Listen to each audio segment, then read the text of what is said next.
మీరు ఫిట్ అవ్వాలని వెళ్తారు అంతే. Yes. But you don't have any competition levels కానీ నేను ఇట్లా అవ్వాలి, నా బాడీ ఇట్లా కావాలి.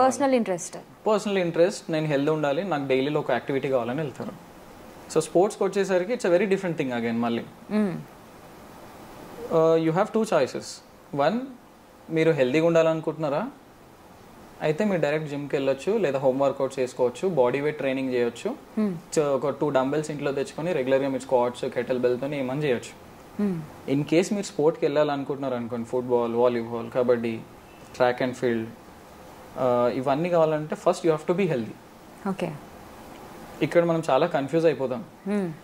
కొంతమంది ఏం చేస్తారు, బ్యాడ్మింటన్కి వెళ్తారు, బ్యాడ్మింటన్ ఆడేసి నేను ఇప్పుడు బ్యాడ్మింటన్ ఆడుతున్నా, నేను హెల్దీ ఉంటాను అనుకుంటారు. అది అలా అలా సెట్ అవ్వదు, సింక్ అవ్వదు. అది ఎలా ఉంటుందంటే, if you want to play sport you have to be healthy first. Okay. Sports is a very dangerous games. ఎందుకంటే ఏ టైంలో ఏమై ఇంజురీ అయ్యేది తెలియదు. యాంకిల్ ట్విస్ట్ అవ్వచ్చు, షోల్డర్ డిస్లోకేట్ అవ్వచ్చు. ఇవన్నీ ఇంజురీస్ అవ్వకూడదు అని అంటే ఫస్ట్ మనం హెల్దీ ఉండాలి. హెల్దీ ఉండాలని అంటే జిమ్కి వెళ్ళాలి, లేదా వర్కౌట్స్, బేసిక్ వర్కౌట్స్ చేయాలి.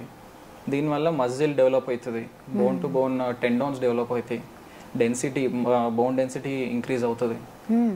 ఇంత హెల్దీ ఉన్న తర్వాత మనం స్పోర్ట్స్కి వెళ్ళచ్చు. స్పోర్ట్స్ ఆడితే హెల్దీ అవ్వం.